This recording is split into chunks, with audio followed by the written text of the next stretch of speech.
Guys welcome back to my channel. আশা কৰিছোঁ আপোনালোক ভালে আছে, ময়ো ভালে আছোঁ। ৰাতিপুৱা এয়া ল'ৰা স্কুলত গ'ল, মই ৰাস্তাত অলপ খোজকাঢ়ি আছোঁ। দেখিছেনে কিমান ধুনীয়া বতাহ উঠি আছে। আৰু ৰাতিপুৱাৰ ভিউটো দেখিছেনে কিমান ধুনীয়া।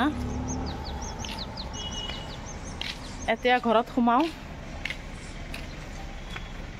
ল'ৰা স্কুলত গ'ল আৰু মই থিয় হৈ এটা গেছ আহিছে, গেছ ল'লোঁ। আৰু মুড়ি আহিছে বেচাবলৈ, মুড়িও ল'লোঁ।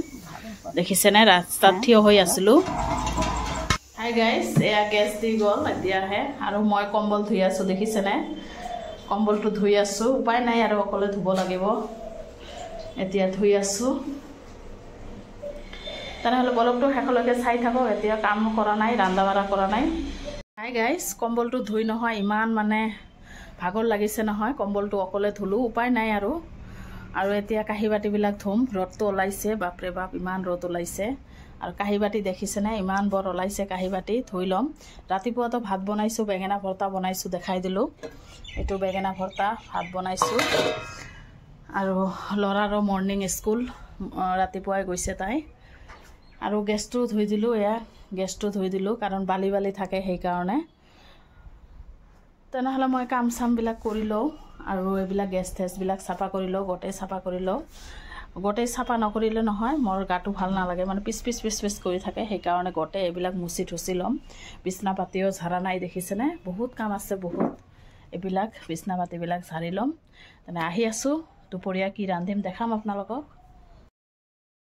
মান বাজে আৰু দুপৰীয়া হোৱাই নাই। মই পাতাতে মছলা বাটি আছোঁ কাৰণ দুপৰীয়াৰ আজি ইমান ধুনীয়া বনাম নহয়, টেষ্টি খোৱা ভাতটো বনাই আছোঁ। আৰু মই পাতাতে মছলা বাটি আছোঁ। পাতাত মছলা বটা নহয়, টেষ্টিয়ে বেলেগ।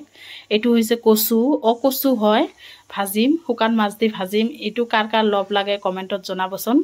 লভ লাগে নহয়, কাৰ পচন্দ, কোনে ভাল পায় কচু খাই। মইতো খুবেই ভাল পাওঁ। আৰু পটলৰ বৰা ভাজিম, ৰঙালাও দি মাছ বনাম। ইচা মাছ আনিছে। ইচা মাছটো আমি কওঁ, আপোনালোকে কি কয়, মিছা মাছে কয় নেকি?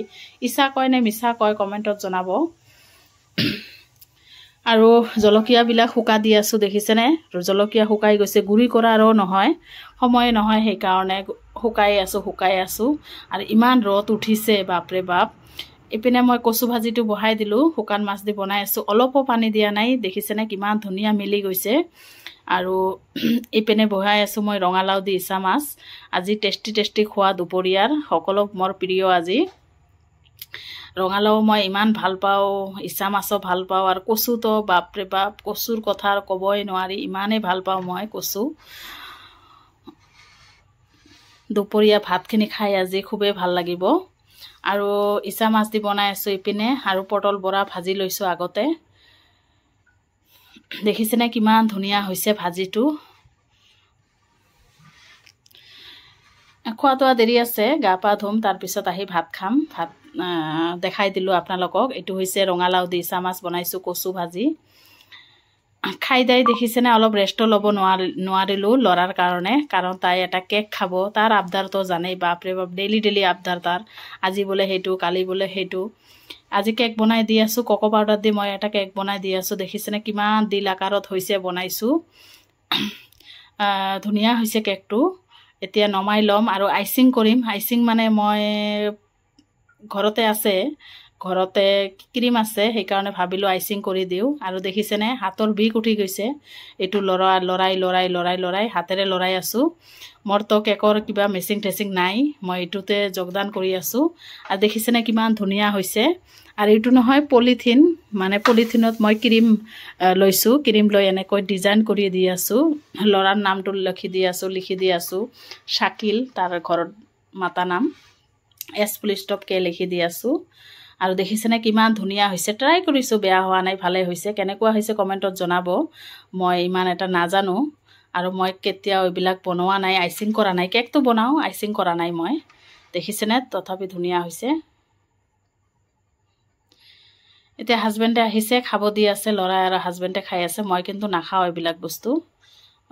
মই কেক চেক এইবিলাক ভাল নাপাওঁ ইমান, কিন্তু বনাবলৈহে ভাল পাওঁ, খাবলৈ ইমান ভাল নাপাওঁ।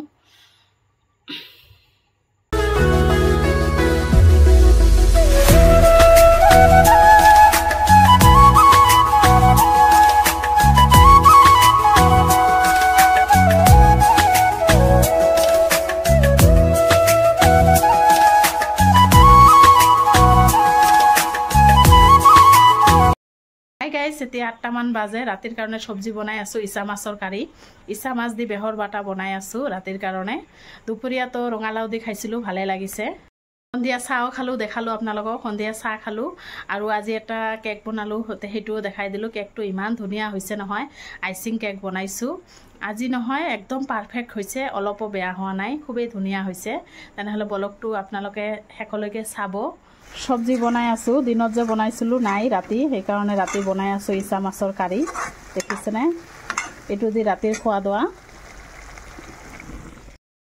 ছোৱালীৰ কাৰণে দায়িত্ব পালন কৰোঁতে কৰোঁতে নিজৰে অৱস্থা বেয়া তথাপি কি কৰা যাব কৰিবই লাগে আজি এইটো খাব কালি এইটো খাব এয়া ৰাতি মাছ বনাই আছোঁ সেইটোও নাখাব ৰাতি কণী ভাজি দিব লাগিব উপায় নাই যিয়ে নহওক ব্লগটো ইয়াতে শেষ কৰি আছোঁ আকৌ আহি আছোঁ নেক্সট ব্লগত